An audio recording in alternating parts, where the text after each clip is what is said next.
तो क्या ये भय का माहौल है चुनाव से पहले?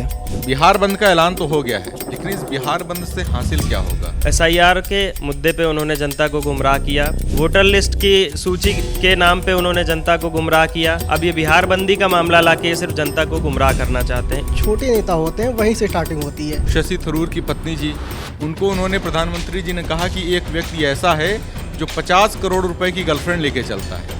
मेरे हिसाब से जो बीजेपी है वो उभर के नहीं आ पा रही है सामने, जनता से अपने वोट खींचना चाह रही है। अभी तो ये गाली पॉलिटिक्स आई है, अभी न जाने कितने ऐसे और मुद्दे आएंगे जिनका वास्तविक मुद्दों से कोई मतलब लेना देना नहीं होगा। कहीं ना कहीं तो ये राजनीति है। ये नमस्कार, मेरा नाम है शुभम और आप देख रहे हैं खबर चौक। बीजेपी ने बिहार में बंदी करी और बंदी के बाद देखा गया कि वहाँ पर जो शिक्षक हैं वो पढ़ाने के लिए स्कूल नहीं जा पा रहे हैं, जो डिलीवरी के लिए महिलाएं हैं वो खड़ी हुई हैं सड़क पर, नज़दीक ही अस्पताल है लेकिन वहाँ के छुटभैया नेता जो हैं वो उनको अस्पताल नहीं जाने दे रहे हैं, एम्बुलेंस को रोक रहे हैं। और जो वहाँ के बच्चे हैं, जो अभ्यर्थी हैं, जो परीक्षा देने के लिए अपनी जा रहे थे, उनको भी रोका गया। तमाम ऐसी वीडियो निकल कर के सामने आ रही हैं जो ये दिखा रही हैं कि ये बीजेपी की बंदी जो है बैकफायर के रूप में नज़र आई है। ये कहीं ना कहीं एक डर है जो बीजेपी के अंदर नज़र आ रहा है। इस पर बात करने के लिए हमारे साथ तमाम पत्रकार साथी मौजूद हैं, तो एक बार उनसे बात करेंगे और जानेंगे कि जो सत्ता में पार्टी है क्या वही बंदी करेगी, और ऊपर से जो विपक्षी पार्टियां होती हैं, कई बार ये चीज़ नज़र आई है कि सिर्फ विपक्षी पार्टियां ही बंदी में शामिल होती हैं, लेकिन यहाँ पर तो सत्ता में जो पार्टी है वही बंदी कर रही है। तो हमारे साथ आनंद जी मौजूद हैं। आनंद जी, एक बात बताइए कि आमतौर पर ये देखा गया है कि जो पार्टियाँ हैं, जो विपक्षी पार्टी होती है खासतौर पर, वो कहीं ना कहीं बंदी का ऐलान करती है, लेकिन यहाँ पर बीजेपी सत्ता में होने के बावजूद जो है बंदी कर रही है। तो क्या ये भय का माहौल है चुनाव से पहले? चुनाव से पहले भय का माहौल तो है ही, और भय के साथ साथ एक तरीके से कहा जाए कि ये एक चुनावी मुद्दा बन गया है।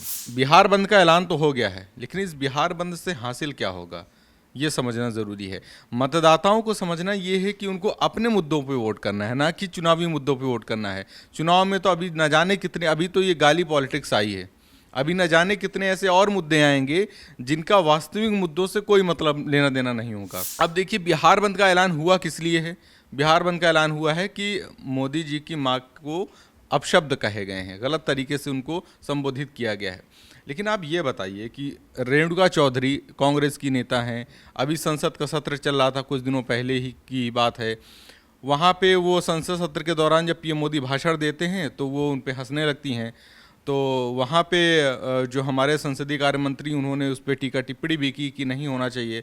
तो प्रधानमंत्री जी ने उस पर कहा कि इनको हंसने दीजिए, क्योंकि रामायण काल के बाद अब जाके ये हंसी हमको दोबारा सुनने की मिली है। तो वो रेणुका चौधरी को रामायण के किस पात्र से तुलना कर रहे थे? तो क्या महिलाओं पे ये अभद्र टिप्पणी नहीं है? इसके पहले बहुत पुराना मामला हालांकि हो चुका है, अब वो भी इस दुनिया में नहीं है। शशि थरूर की पत्नी जी, उनको उन्होंने प्रधानमंत्री जी ने कहा कि एक व्यक्ति ऐसा है जो 50 करोड़ रुपए की गर्लफ्रेंड लेके चलता है। तो किसी की पत्नी पर, किसी महिला पर उसको आप 50 करोड़ी गर्लफ्रेंड कह दे रहे हैं, क्या ये अपशब्द नहीं है? जैसे क्लास में 2 बच्चे होते हैं, एक होता है बेशर्म बच्चा, उसको आप कितना भी मारो उसको कोई फ़र्क नहीं पड़ता, और एक बच्चा होता है अगर आप उसको डांट भी दो तो भी उसको बहुत फ़र्क पड़ जाता है। तो अगर आप किसी को कह भी रहे हैं, संबोधित भी कर रहे हैं किसी तरीके से, तो ये तो गाली के समान ही है, ये भी एक। तो जो पहले जिन्होंने इस तरीके की चीज़ें बोली हैं, अगर आज उनके ऊपर ये सब आरोप उछाले जा रहे हैं, तो फिर तब बिहार बंद का ऐलान और तब देश बंद का ऐलान तब क्यों नहीं हुआ जब इस तरह के बयान आए थे? तब तो बीजेपी ने कोई ऐसा ऐलान नहीं किया था। आज वो ऐलान हो रहा है, तो इसके पीछे कहीं ना कहीं राजनीतिक मुद्दा है। बिहार चुनाव को जीतने के जो और तरीके हैं आजमाने की कोशिश की जा रही है, क्योंकि बिहार में बीजेपी का कोई बहुत बड़ा चेहरा है नहीं। सम्राट चौधरी कोई बहुत बड़ा चेहरा है नहीं जो चुनाव जिता दें। नीतीश कुमार के दम पे केवल बीजेपी साथ में चुनाव लड़ रही है, और नीतीश कुमार की भी स्थिति बहुत मजबूत नहीं है इस चुनाव में। तो लिहाजा ऐसे मुद्दे आएंगे और इन्हीं मुद्दों के सहारे बीजेपी वहां का चुनाव जीतने की कोशिश करेगी। तो कहीं ना कहीं कह सकते हैं कि एक बीजेपी का जो बंदी थी, ये कहीं ना कहीं एक फ्लॉप शो के रूप में निकल करके सामने आई है। बात जब हो रही है महिलाओं की, कि जो आप देखेंगे कि बीजेपी की कई तमाम अभी वीडियो आ रही हैं बंदी की, जिसमें बीजेपी की महिलाएं ही हैं और वो किसी महिला के साथ धक्का मुक्की कर रही हैं। शिक्षक है वो, जो पढ़ाने जा रही थी स्कूल में। तो उसके साथ धक्का मुक्की करती हुई नज़र आ रही हैं। बात गाली गलौज की थी, जिसने गाली दी थी वो पकड़ भी गए हैं, उसके बावजूद बंदी करने की ज़रूरत पड़ रही है। क्या लगता है आपको? देखिए कहीं ना कहीं तो ये राजनीति है। ये फिर राजनीति ये हमें लगा जैसे देखिए कोई बड़े नेता होते हैं और वहाँ से स्टार्टिंग नहीं होती, जो छोटे नेता होते हैं वहीं से स्टार्टिंग होती है। जब वो एक होता है ना, आग में जब घी डालते हैं तो आग जो जलती है, तो एक तरीके से वही होता है। छोटे नेता स्टार्टिंग करते हैं, फिर आगे से मेन वही होते हैं। तो ये एक डर जो था वो बीजेपी के अंदर ये साफ झलका रहा था कि उनको ये बंदी जैसे एक शब्द का या फिर बंदी का इस्तेमाल करना पड़ा। अब यहाँ पर सवाल ये उठता है कि आप सरकार में हैं, मौजूदा सरकार आप ही हैं, और आपको अपनी क्या नाम है चीज़ों को दिखाने के लिए, समझाने के लिए बंदी करनी पड़ रही है। जहाँ पर महिला आ रही है, महिला को अस्पताल जाना है, डिलीवरी होने वाली है, कह रहा है एक जो पक्ष है वो ये कह रहा है कि हमें जाने दीजिए, नेताजी कह रहे हैं कि नहीं हम नहीं जाने देंगे, उधर से जाओ।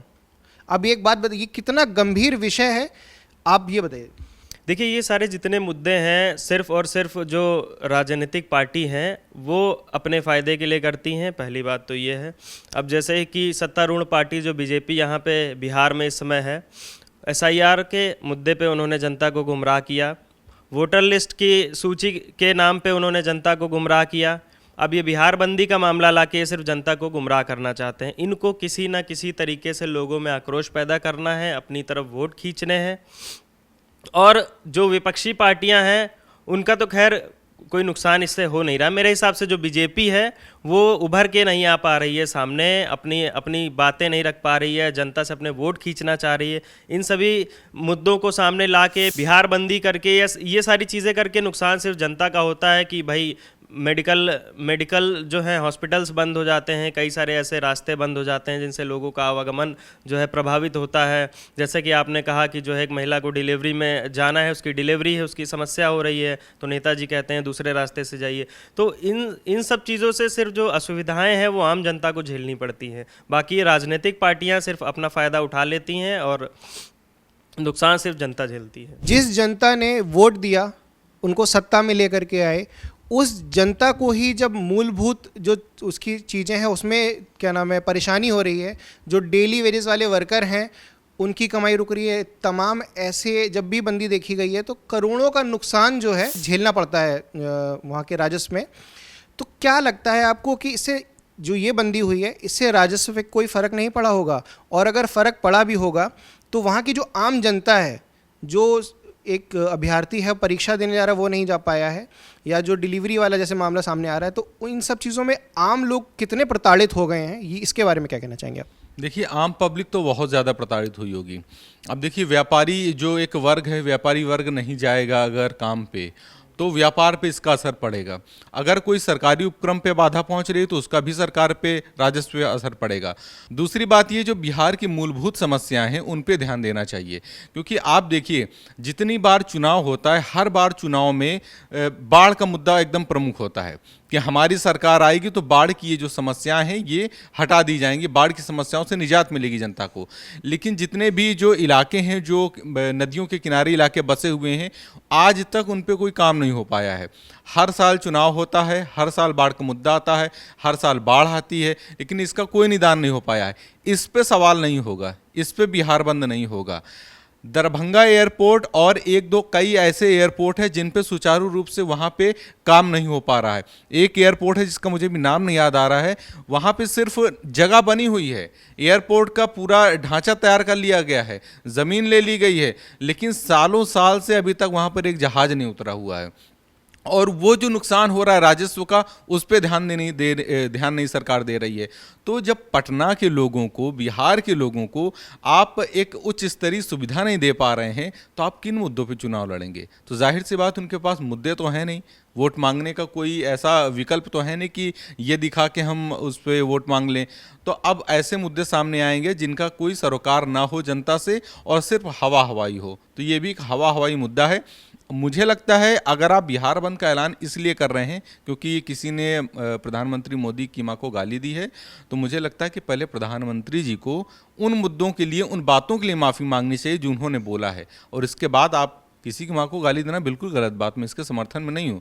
लेकिन अगर आपने भी किसी महिला के बारे में गलत बोला है तो आप पहले उसके लिए माफ़ी मांगिए और इसके बाद बिहार बंद के आप देश बंद का ऐलान कर दीजिए।